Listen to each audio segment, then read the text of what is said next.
మైనార్టీలకు కాంగ్రెస్ అండగా ఉంటుందని నేషనల్ సాలిడారిటీ కమిటీ ఏర్పాటు సమావేశంలో డిప్యూటీ సీఎం బట్టి విక్రమార్క తెలిపారు. బీజేపీకి వ్యతిరేకంగా మైనార్టీలు ఏకం కావాలని పిలుపునిచ్చారు.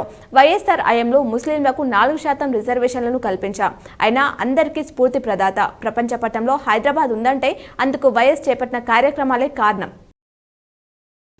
ఎన్నికలు ముగిశాయి కాబట్టి తిట్లు ఆపి ఇక అభివృద్ధిపై దృష్టి పెడతామని కేంద్ర హోంశాఖ సహాయ మంత్రి బండి సంజయ్ కాంగ్రెస్ కు పిలుపునిచ్చారు.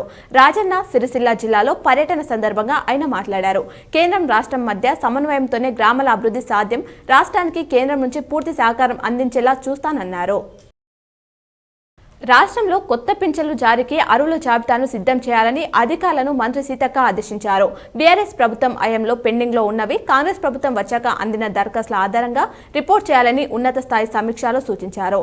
చేయూత పథకం కింద పింఛన్ల మొత్తాన్ని పెంచుతామని తెలిపారు.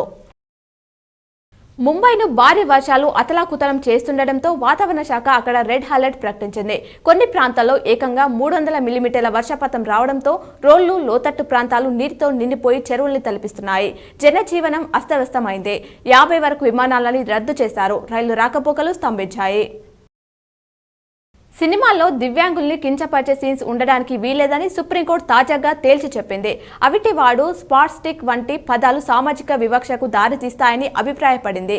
హంక్ మిచోలి అనే హిందీ సినిమాలో దివ్యాంగుల్ని కించపరిచే సీన్స్ ఉన్నాయంటూ దాఖలైన పిటిషన్ విచారణ సందర్భంగా ధర్మాసనం ఈ వ్యాఖ్యలు చేసింది. సినిమా స్క్రీనింగ్ కు ముందే సెన్సార్ బోర్డు అభిప్రాయాల్ని తీసుకోవాలని సూచించింది.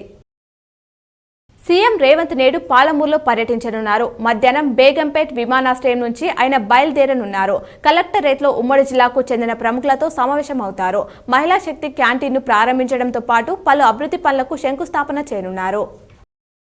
పోలీస్ శాఖలో ముందస్తు అనుమతితో సివిల్, ఏఆర్, టీజీఎస్పీ విభాగాల్లో శిక్షణకు హాజరుకాని అభ్యర్థులకు ఈ నెల 22 నుంచి తరగతులు ప్రారంభం కానున్నాయి. వీరికి శిక్షణ ఇచ్చేందుకు తగిన ఏర్పాట్లు చేసినట్లు ట్రైనింగ్ అడిషనల్ డీజీ అభిలాష బిస్తా తెలిపారు. ఈ మేరకు జిల్లాల ఎస్పీలు, పోలీస్ కమిషనరేట్ల సిపిలకు ఆదేశాలు జారీ చేశారు.